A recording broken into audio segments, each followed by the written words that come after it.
ছাব্বিশে নির্বাচনে তৃণমূলের পরাজয় এবং বিজেপির জয়ের ভিডিওর পরবর্তী অংশ নিয়ে হাজির হয়েছি আপনাদের সামনে। অনুগ্রহ করে চ্যানেলটি সাবস্ক্রাইব করে সঙ্গে থাকবেন। যে কথা বলছিলাম, মহিলা সংরক্ষণ বিল বিরোধিতা। কেন্দ্রের মোদী সরকার মহিলা সংরক্ষণ বিল নিয়ে এসেছিল যাতে 33% আসন মহিলাদের জন্য সংরক্ষিত থাকে, কিন্তু রাজ্যের তৃণমূল কংগ্রেস এর পুরোপুরি বিরোধিতা করেছিল।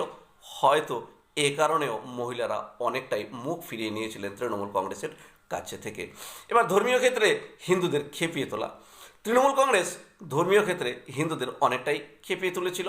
যে তৃণমূল কংগ্রেসের নেতা নেত্রীরা বিভিন্ন জায়গাতে বক্তব্য রাখতে গিয়ে তারা হিন্দু ধর্মের বিপক্ষে অনেক বড় বড় কথা বলেছিলেন, যে সমস্ত কথাগুলো সনাতনীরা মেনে নিতে পারেনি। তাই ভেতরে ভেতরে হিন্দুরা একজোট হয়েছিল তৃণমূলের বিরুদ্ধে। এদিকে লক্ষ্মীর ভাণ্ডার নামে ও দীঘার জগন্নাথ মন্দিরে সংখ্যালঘুদের আপত্তি ছিল।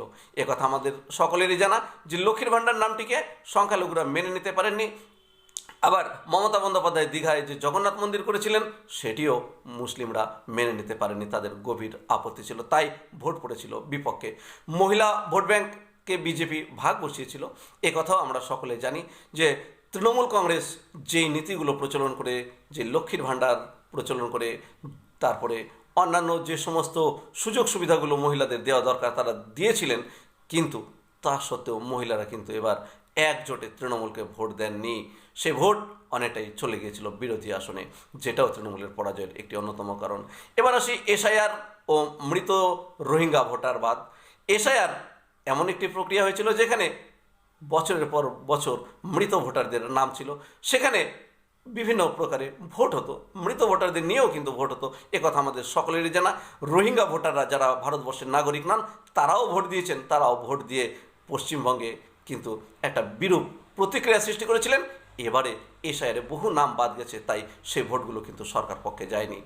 পরবর্তী যেটি কারণ সেটি হচ্ছে নিরপেক্ষ নির্বাচন কমিশন। নির্বাচন কমিশন এবার সুষ্ঠু হাতে নির্বাচন পরিচালনা করেছে, কোনো পক্ষপাতিত্ব করেনি, একথা আমরা সকলেই জানি। নির্বাচন কমিশনকে সকল রাজনৈতিক দল ধন্যবাদ জানিয়েছে। বেশ সুন্দরভাবে নির্বাচন পরিচালনা করার জন্য মানুষ নির্ভয়ে ভোট দিতে পেরেছেন, তাদের মতামত প্রদান করতে পেরেছেন। কেন্দ্রীয় বাহিনীর সক্রিয়তা, একথাও বলতে হয় যে কেন্দ্রীয় বাহিনী এবারকার নির্বাচনে বেশ সক্রিয় ভূমিকা পালন করেছিল। তারা কিন্তু আর গাড়িতে বসে থাকেনি বা কোথাও আতিথেয়তা গ্রহণ করেনি। এটিও কিন্তু একটি অন্যতম কারণ তৃণমূল কংগ্রেসের পরাজয়ের এবং বিজেপির সাফল্যের। ভিডিওর পরবর্তী অংশের জন্য চ্যানেলটি সাবস্ক্রাইব করে সঙ্গে